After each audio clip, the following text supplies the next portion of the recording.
আসসালামু আলাইকুম প্রিয় দর্শক। তো আমরা আগে একটি বিএনপি নেতার কথা শুনব, তারপর আমরা পুরো ভিডিওটি আসলে বিশ্লেষণ করার চেষ্টা করব।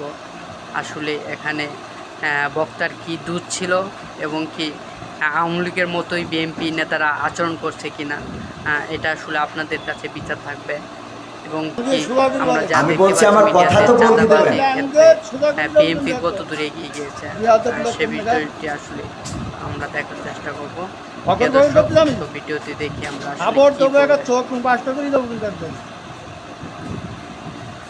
আমি প্রশ্ন করলাম যে একজন লোক বলছে যে আলহামদুলিল্লাহ নামাজ পড়ল না, শুরু না বললে নামাজ হবে না, ফালতু করতেছি। আমি বলছি আমার উত্তরটা কোন জায়গায় কি বলতে জানি যাই, পোকা কি লেগে বলে জানি যাই।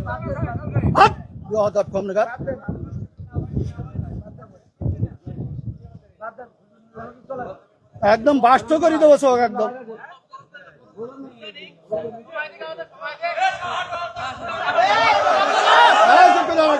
দিয়েছেন শুকরিয়া তার। আর আমার চেয়ারম্যান সাহেবের মনে হয় ছোট একটা প্রশ্ন আমার উত্তর দেন একটু। আপনারা সারা বাংলাদেশে হুজুর নাম করা হুজুর কত? মোবাইলে দেখলাম যে 5 জনের 5 রকম মত এই নামাজে। আপনারা হুজুর, আপনাদের পিছনে হাজার হাজার লোক নামাজ পড়ে, আপনাদের মধ্যে 12 রকম মত কেন? এটা একজন বললো, প্রথম যে লোক বক্তব্য দিলে আলহামদুলিল্লাহ না পড়লে তার পিছনে দাঁড়ায় নামাজ হবে না। আচ্ছা, মানে এখন মূল প্রশ্ন হলো আমাদের মত এত বেশি কেন? এইটা এত মত বক্তব্য দিচ্ছেন, সব শুনলাম, আমাদের মধ্যে দ্বিধাবন্ধ দিচ্ছেন তো আপনারা। একজন বললো যে নামাজ হবে না, আচ্ছা আদৌ হবে না, তিনি খুব নাম করা হুজুর, 5 জনের মধ্যে তিনি প্রথম। আচ্ছা, 2 জন বললো আদৌ নামাজ হবে না, পিছনে আরামদেশ্বর না পড়ে। তারপরে একজন বললো না আরামদেশ্বর পড়া যাবে না, একজন যখন জোরে ইমাম পড়বে তখন পিছনে পড়ার কোনো যুক্তি নেই। 5 জনের 3 জন একমত, 2 জন একমত, আমরা কোন পথে যাবো? এখানে বিষয়টা হলো ইখতিলাফ আলেমদের না বাবারে। আমার তো তাহলে এবার আমি একটু উত্তর দিই। সেটা হলো, আমি তো অত বড় হুজুর এই বিষয়ে বড় হুজুর উত্তর দিক নাকি? আমি শুধু এতটুকু বলি, সেটা হলো ইখতিলাফটা আলেমদের, এই ইখতিলাফ এটা এখন শুধু না, বিশ্বনবী সাল্লাল্লাহু আলাইহি সাল্লামের সাহাবীদের যুগেও ইখতিলাফ ছিল।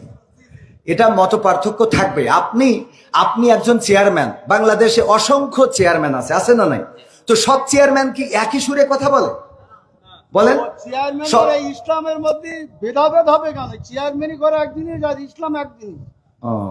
চেয়ারম্যান আর ইসলামের মধ্যে আপনারা তো বুঝাইতে পারবেন না। আমি যদি বলি, যেমন আপনি একজন আলহাজ মানুষ, দেখেন আপনি সব বাদ দেন, ইসলামের বেসিক কিছু নিয়ম আছে। ইসলামের কোনো সম্পর্ক নেই। আচ্ছা, ইসলামের তো আপনি হজটা করেছেন, তাই না? হজ করেছেন না? আমি যে প্রশ্নটা আপনার কলা বেগান আর 600 লোক আছে, আপনি সঠিকভাবে উত্তর সঠিকটা আপনি তো উত্তরের আগেই তো বকর করতেছেন। আমার উত্তরটা দিতে দেন, আমার কথা তো বলতে দেবেন। তা বলতে না দিলে আমি কি করে বুঝাবো? ফালতু কথা বলিছেন, বলো খবরদার। ল্যাঙ্গুয়েজ সোজা করেন না, সোজা করে দেবো কিন্তু ল্যাঙ্গুয়েজ সোজা করে বলেন। আমি বলছি আমার কথা তো বলতে দেবেন। ল্যাঙ্গুয়েজ সোজা করে দেবো কিন্তু একদম। বিয়াদব লোক কম না ভগর করতে আমি খাবার দেবো, একটা চোখ মুখ বাস্ত করে দেবো কিন্তু একদম। আমি প্রশ্ন করলাম যে একজন লোক বলছে যে আলহামদুলিল্লাহ নামাজ পড়ল না, শুরু না বললে নামাজ হবে না, ফালতু করতেছি। আমি বলছি আমার উত্তরটা কোন জায়গায় কি বলতে জানি যাই, পোকা কি লেগে বলে জানি যাই।